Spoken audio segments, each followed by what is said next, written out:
Life is about making the best choices you can from the options you're given.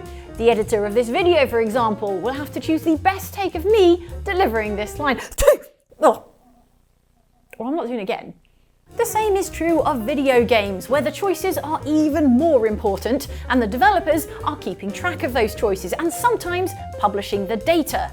That's how we know in Death Stranding 2 the most popular animal to rescue is the kangaroo, and in Pokemon Scarlet and Violet the most popular sandwich fillings were ham, banana and pickle, not together we hope. But what of the most unpopular choices in video games? The ones where just a few % of players go, yep, that's the choice for me. Let's discover them together in this video, the 7 least popular choices according to the official stats. Beware spoilers.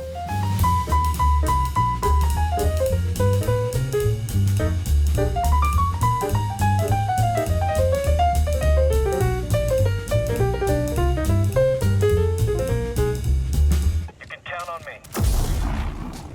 Shouldn't have come here. I'll get you.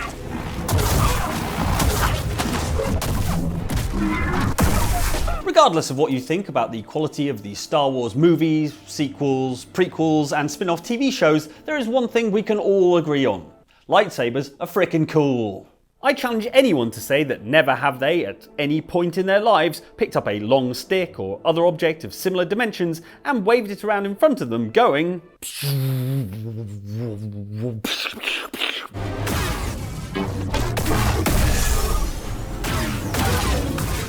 Like I say. Apparently it's so widespread that George Lucas had to pause filming Liam Neeson and Ewan McGregor's first lightsaber scene because both actors were doing the sounds. And who can blame them? However, it seems that certain styles of lightsaber combat are much more popular than others, as we discover if we dive into this handy infographic of stats from Star Wars Jedi Survivor, which also gives us the fascinating tidbit that the most popular lightsaber colour is white. So you're telling me your favourite colour is no colour? The infographic also revealed that 489 players were somehow defeated by Rick the Door Technician. I'm looking to get promoted. And that 100% of players loved Turgle.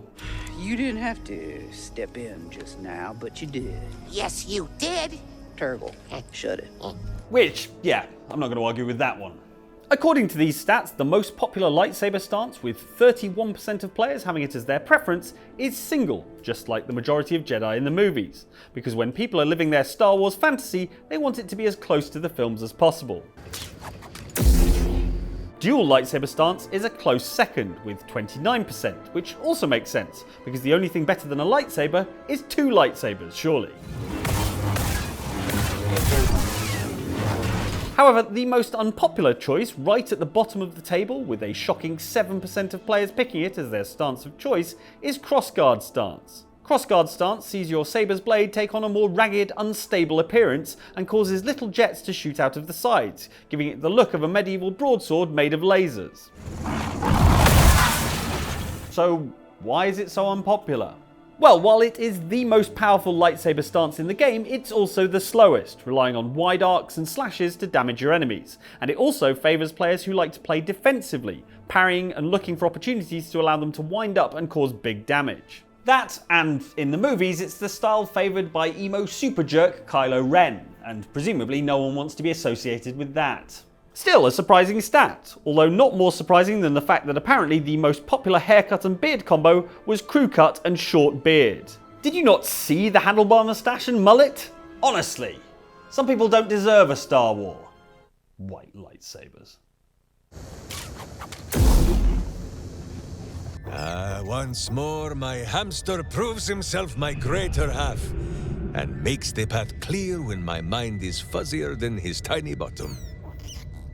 He says we will join with you and cleanse Baldur's Gate of Evil together. Baldur's Gate 3 has sold over 15 million copies at this point and been played for hundreds of millions of hours. So you'd expect that between all of those players playing for all that time, everyone will have tried doing everything. And I mean everything. Who there, wanderer? Stay thy course a moment to indulge an old man. Elminster? Yeah, And the makers of Baldur's Gate 3 have been keeping a very close eye on all of us degenerates, tracking our decisions and occasionally exposing us in handy infographics. Like the one recent infographic that disclosed the weirdest and rarest of choices made on behalf of companion character Minsk, the beefy folk hero with a pet hamster named Boo. This is Boo. And Boo, meet you? When you recruit this wholesome fave in Act 3, Minsk belongs to the Hunter Ranger class, as is canonically right and good.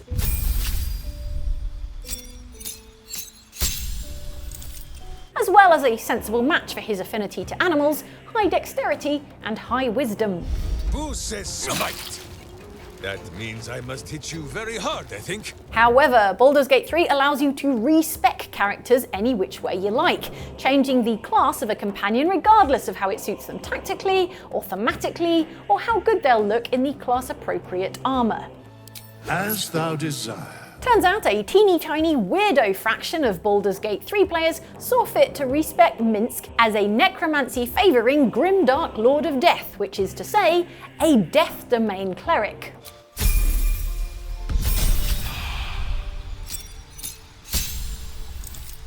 And how many eccentric Baldur's Gate 3 players respect life-loving Minsk as a Death Domain cleric, dealing necrotic damage left, right and centre?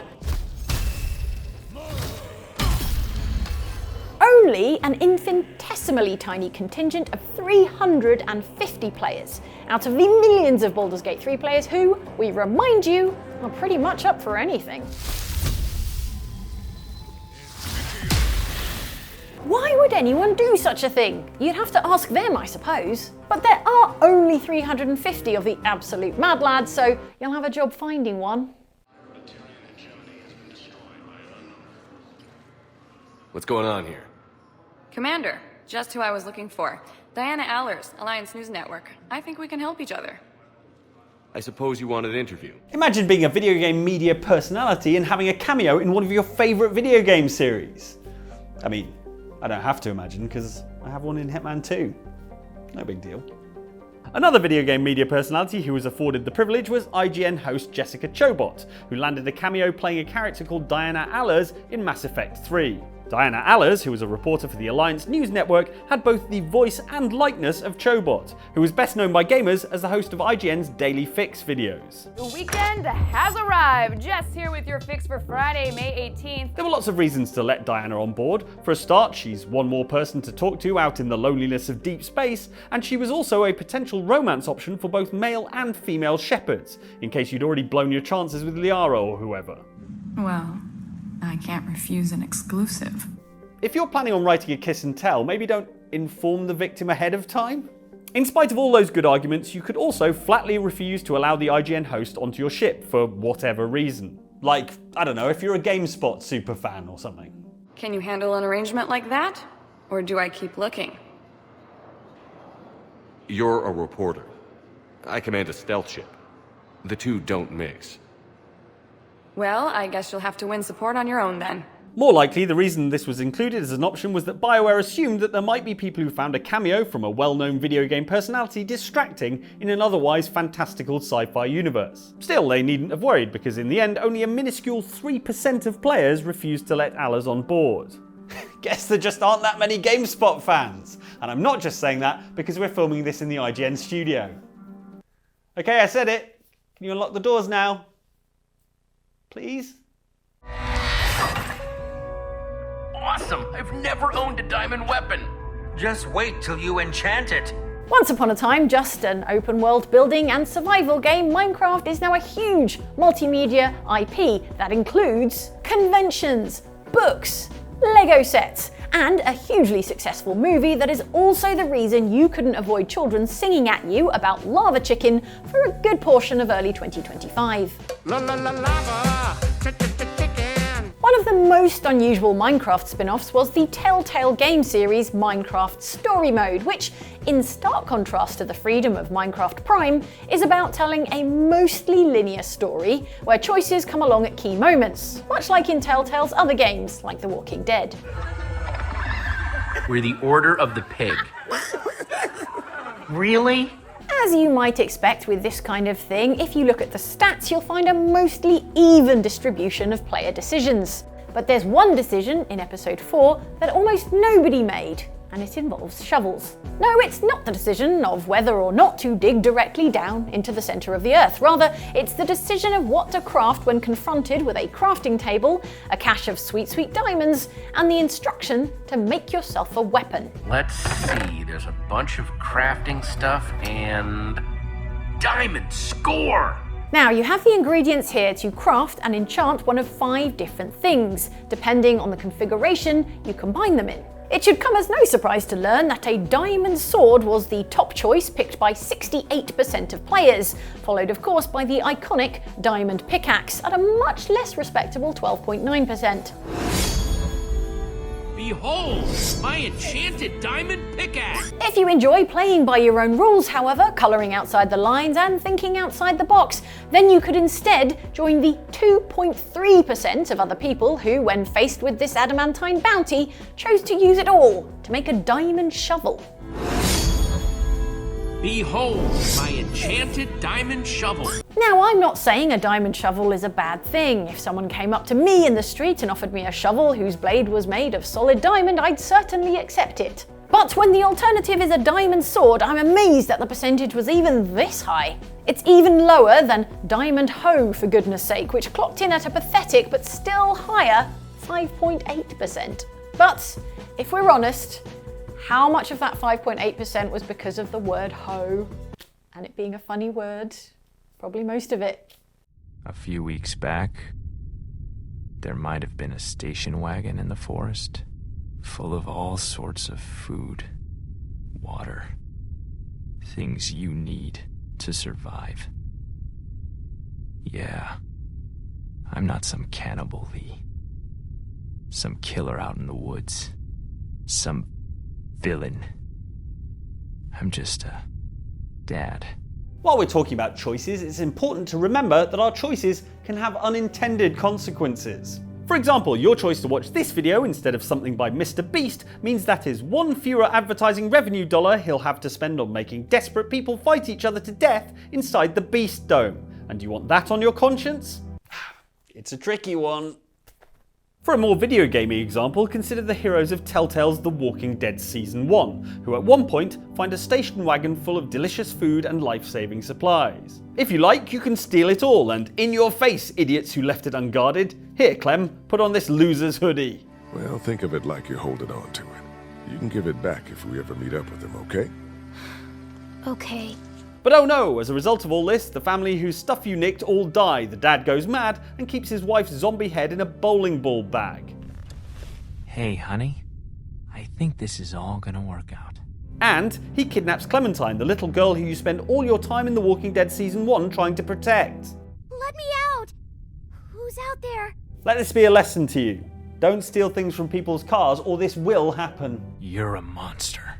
You're a murderer and a thief. And I'm gonna hurt you so bad. Also, this happens anyway, even if you don't steal the stuff from the car, so I guess the lesson is do whatever. Nice one, The Walking Dead. Anyway, in your quest to get Clementine back, you end up locked in a life or death struggle with this stranger, and you have 2 options. Option 1, you can kill him yourself. Option 2 is, you can let sweet, doe-eyed Clementine shoot him dead, robbing her of what little innocence and childhood she has left. Die!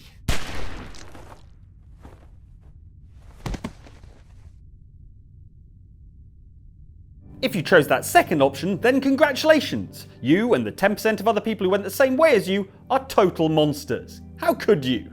Honestly, this is the worst Walking Dead related decision I can think of. Apart from every decision that led to the production of seasons 6 through 11 of the TV show.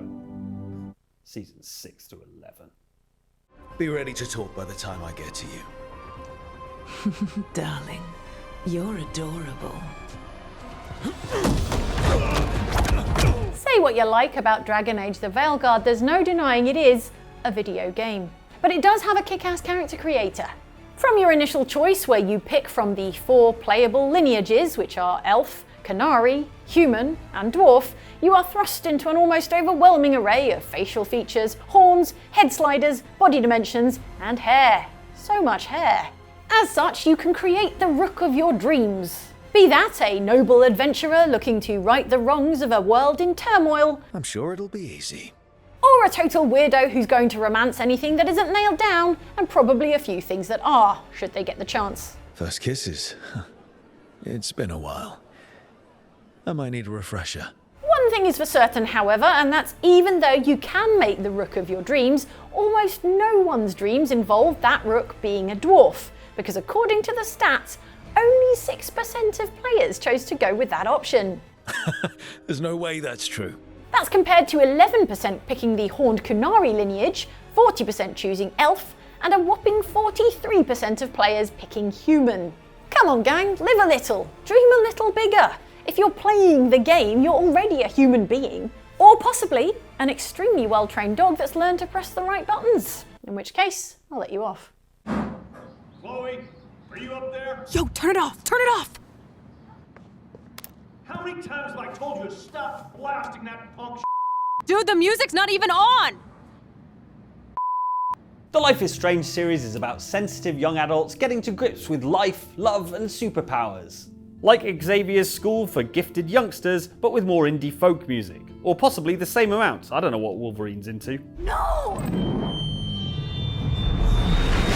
The first thing people remember about the first Life is Strange is the chronomancy powers of protagonist Max Caulfield, who can bend time itself to perform amazing feats like getting some tools out from underneath a cabinet.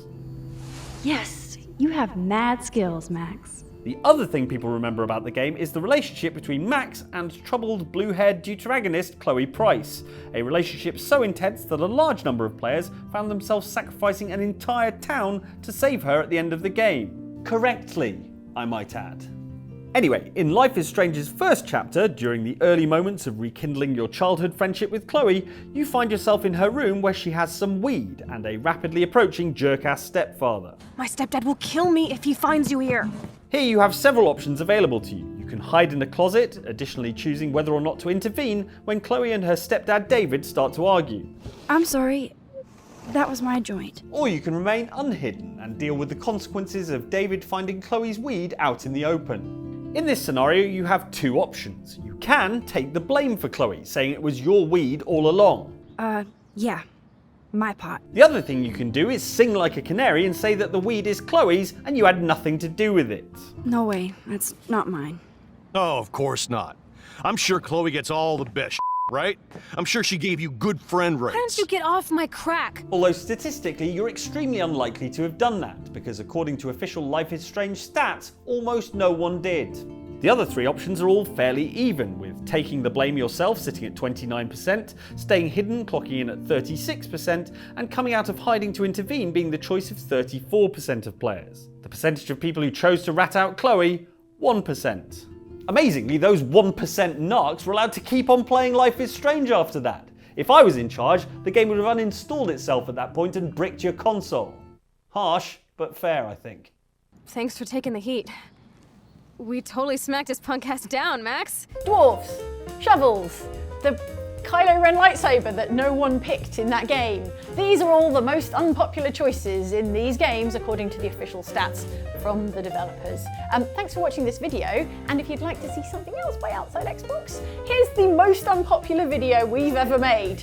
If we can figure out what that is, maybe you'll enjoy it, unlike the millions who decided not to. And then there's this video from Outside Extra, which is actually very good and brilliant and popular and recent. Another list like this one. Thanks for watching the channel. And if you'd like to support us, you can go to patreon.com/OXClub and get in on the official Discord. Otherwise, we'll see you back here next week.